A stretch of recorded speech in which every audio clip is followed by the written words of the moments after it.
Hello guys, പുതിയൊരു വീഡിയോയിലേക്ക് എല്ലാവർക്കും സ്വാഗതം. ഇന്ന് ഞാൻ കൊക്കോ കൃഷിയെക്കുറിച്ചാണ് പറയുന്നത് കേട്ടോ. കൊക്കോ കൃഷി ചെയ്യുന്ന ആളുകൾ പ്രത്യേകം ശ്രദ്ധിക്കേണ്ട ഒരു സംഗതിയുണ്ട്. കൊക്കോ ഇപ്പോൾ ചെറുതായിട്ട് ഇങ്ങനെ കായിട്ട് വരികയാണ്. ആദ്യം മരുന്നടിച്ചു കൊടുക്കണം. മരുന്നടിച്ചില്ലെങ്കിൽ മിക്ക കായും പൊഴിഞ്ഞു പോകും. ഇത് കണ്ടോ, ഇതിപ്പോൾ ഞങ്ങളുടെ കൊക്കോയാണ്. പക്ഷേ എല്ലാം ഇതുപോലെ ആയിട്ടില്ല. പൂത്തൊക്കെ വരുന്നതേ ഉള്ളൂ. ചില കൊക്കോയാണ് ഇങ്ങനെ ആയിട്ടുള്ളത്. അപ്പോൾ ഇതിനിടയിൽ കൂടെ കണ്ടോ, മഞ്ഞപ്പ് കണ്ടോ, ഈ കായെല്ലാം വീണ് പോകുന്നതാണ്. ഒരു പരിധി കുറേ എണ്ണമൊക്കെ വീണ് പോകും. പക്ഷേ എന്നാലും അതിൻ്റെ വീഴ്ച തടയാൻ തക്കോണം, അല്ലെങ്കിൽ കേട് പിടിക്കുന്നത് തടയാൻ തക്കോണം കുറച്ച് എക്കാലക്സ് അടിച്ചു കൊടുക്കുന്നത് നല്ലതാണ്. ഇത് ഈച്ച കുത്തുന്നതാണ് സംഭവം. അപ്പം കൊക്കോയ്ക്ക് ഇപ്പം വിലയുള്ളതുകൊണ്ട് ഇത് കൂടുതൽ നശിച്ചു പോകാതെ നമ്മൾ ശ്രദ്ധിക്കുകയാണെങ്കിൽ നമുക്ക് കൂടുതൽ പൈസ കിട്ടും. നമ്മൾ ശ്രദ്ധിക്കാതിരുന്നിട്ടുണ്ടെങ്കിൽ ഇത് കൂടുതൽ ഈച്ച കുത്തി കേടായിപ്പോവും. അപ്പോൾ അതൊന്ന് ശ്രദ്ധിക്കണമെന്നാണ് ഞാനിപ്പോൾ പറയുന്നത്. എനിക്ക് വർഷങ്ങളായിട്ട് കൃഷിയുള്ളതാണ്, കൊക്കോ കൃഷി.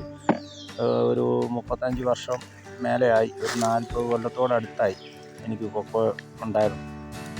അപ്പോൾ അതിൽ കുറേ എണ്ണം വലിയ കൊക്കോയാണ്. കുറച്ച് ഞാൻ മുറിച്ച് കളഞ്ഞു, എന്നിട്ട് പുതിയത് വെച്ചിട്ടുണ്ട്. എല്ലാം ഒരേ സ്റ്റെപ്പല്ല, ഒരേ വർഷം വെച്ചതല്ല, പല വർഷങ്ങൾ വെച്ചതാണ്. അതിൽ കുറച്ച് താന്നതൊക്കെ ഇപ്പോൾ പറമ്പിലുണ്ട്. 25 കൊല്ലം 30 കൊല്ലം ആയതൊക്കെ പറമ്പിൽ കൂടെ ഉണ്ട് ഇപ്പോഴും. അപ്പോൾ അതിലുള്ള ചില കൊക്കോയാണ് ഈ കാണിക്കുന്നത്. ഇതേ ഒരുമാതിരി നല്ല കായുണ്ട്. കൊക്കോ നടുമ്പോൾ പ്രത്യേകം ശ്രദ്ധിക്കേണ്ടത്, നമ്മൾ ഈ തൊണ്ടുകട്ടി കുറഞ്ഞത് വേണം നടാൻ. തൊണ്ടുകട്ടി കുറഞ്ഞതും പരിപ്പ് നന്നായിട്ടുള്ളത് വേണം നമ്മൾ നടാൻ. ഇത് കണ്ടോ, ഈ കേടിന് മരുന്നടിക്കണമെന്ന് ഞാൻ പറയുന്നത്. അതുകൊണ്ട് ഇതിൻ്റെ ഇടയിൽ ഒരെണ്ണേ പിടിച്ചിട്ടുള്ളൂ, ബാക്കിയെല്ലാം കേടായിപ്പോയി. അപ്പം ഈ കൊക്കോ നടുന്ന് ശ്രദ്ധിക്കേണ്ട ഒരു സംഗതിയാണ് ഞാനിപ്പോൾ പറയുന്നത്. അതായത് നല്ല പരിപ്പുള്ളത്, ഒരു 60 പരിപ്പെങ്കിലും കിട്ടുന്ന കൊക്കോ വേണം എടുത്തിട്ട് നടാൻ. അത് ഈ തൊഴുത്തിൻ്റെ അടുത്ത് നിൽക്കുന്നോ അല്ലെങ്കിൽ മര്യാദയ്ക്ക് നനയ്ക്കുന്നതിൻ്റെ ഒന്നും എടുക്കരുത്. കുറച്ച് വരണ്ട പ്രദേശത്ത് നിൽക്കുന്ന കൊക്കോ നമുക്ക് കിട്ടുകയാണെങ്കിൽ അതായിരിക്കും നല്ലത്. അതേ നിന്ന് കായ എടുത്തിട്ട് പാകി നടണം. അപ്പം ഏറെക്കുറെ അതിൻ്റെ ഫലം തന്നെ കിട്ടും.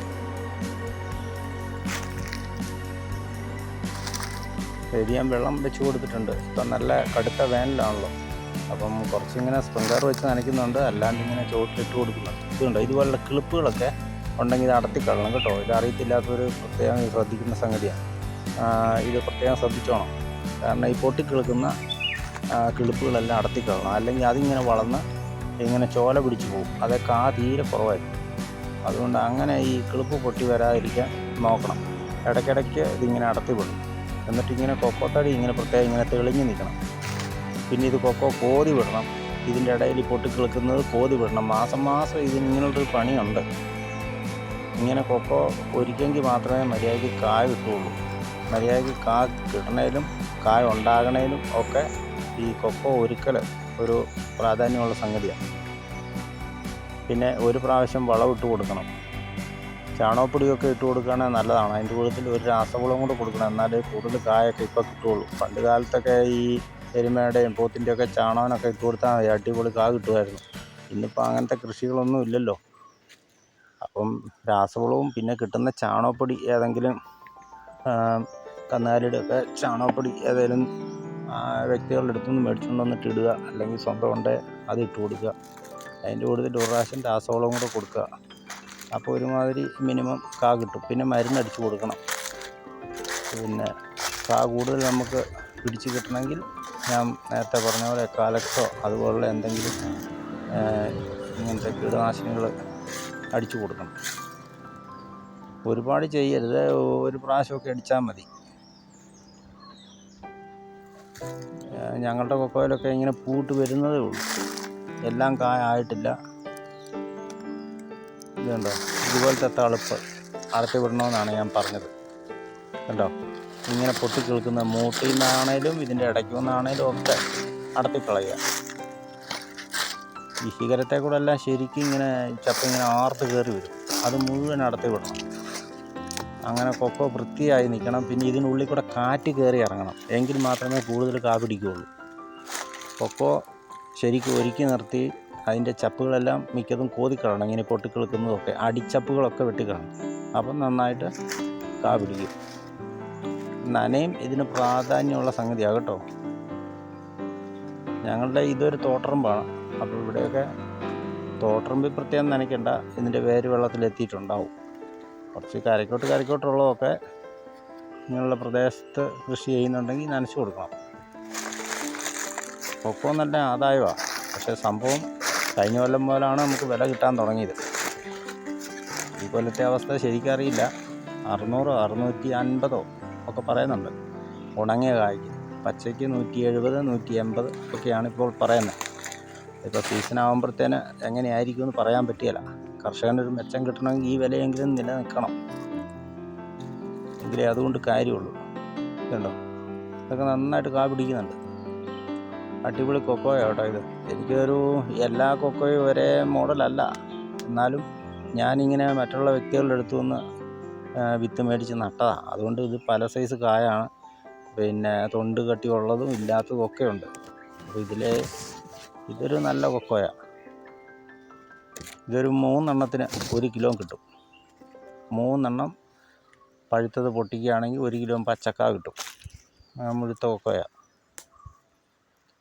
ഒരു 3 എണ്ണം 4 എണ്ണം, അതിൽ കൂടുതൽ പോകരുത്. ഒരു 10 എണ്ണം 11 എണ്ണമൊക്കെ ചിലർ പൊട്ടിച്ചിട്ട് 1 കിലോ കായ എടുക്കുന്നുണ്ട്. അത് നമുക്ക് നഷ്ടമാണ്. അതിൻ്റെ പണിയെല്ലാം വെച്ച് നോക്കുമ്പോൾ ഇത് പൊട്ടിച്ചെടുക്കലും പറിക്കലും ഒക്കെ പണിയാണ്. പിന്നെ കഴിഞ്ഞ കൊല്ലം മുതൽ വിലയുള്ളതുകൊണ്ട് ഒരു ആശ്വാസമുണ്ട്, സന്തോഷമുണ്ട്. മറ്റേതിന് 50 രൂപയ്ക്കും 60 രൂപയ്ക്കല്ലേ കൊടുത്തുകൊണ്ടിരുന്നത്. എന്ത് കിട്ടാനാണ്? സീസണിലൊക്കെ 60 രൂപയ്ക്ക് കൊക്കോ കൊടുത്തിട്ട് എന്ത് കിട്ടാൻ? എത്ര കൊക്കോ വേണമെന്നറിയും 1 കിലോ പച്ചക്ക കിട്ടണമെങ്കിൽ? വെള്ളം പറ്റിയ കായായിരിക്കും. പിന്നെ നേരത്തെ കാ പറിക്കുന്നതേ നടാവുള്ളൂ. ജൂൺ മാസത്തിലേക്ക് കാ കിട്ടുന്ന രീതിയിലുള്ളത് നടരുത്. അങ്ങനെ നട്ട് കഴിഞ്ഞാൽ മഹാളിയും പിടിച്ചു പോവും. പിന്നെ സംഗതി വിലയും ഉണ്ടാവില്ല. 30 രൂപയ്ക്കും 20 രൂപയ്ക്കൊക്കെ പച്ചക്ക പൊട്ടിച്ച് കൊടുക്കേണ്ടി വരും. അത് മഹാളി പിടിച്ചിട്ടുണ്ടെങ്കിൽ അതിട്ട് എടുക്കുകയില്ല. അതിന് നിൽക്കരുത്. നേരത്തെ കാ കിട്ടുന്ന തോട്ടത്തിൽ നിന്നുള്ള കായ എടുക്കണം, എന്നിട്ട് വേണം നടാൻ. അപ്പോൾ അത് ഏറെക്കുറെയൊക്കെ നമുക്കത് വിജയം കിട്ടും. അപ്പം ഇങ്ങനെയൊക്കെ ചെയ്യുക.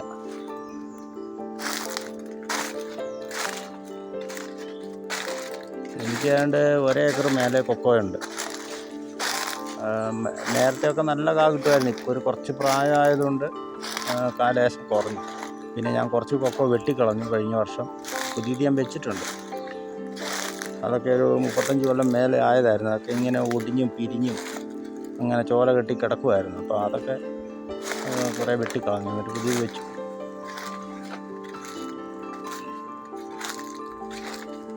തോട്ടം എപ്പോഴും നല്ല ക്ലിയറായിട്ട് കിടക്കണം. ശരിക്കും തെളിച്ച് വൃത്തിയാക്കി സൂര്യപ്രകാശം ഇറങ്ങിച്ചെല്ലണം, എങ്കിൽ മാത്രമേ ഇത് കാ പിടിക്കുകയുള്ളൂ. നോക്കി ചെയ്യണം. ഈ മറ്റേ കാപ്പി കബാത്തി ചെയ്യുന്ന പോലൊക്കെ ഇതും ഇങ്ങനെ കോതി കൊടുക്കണം.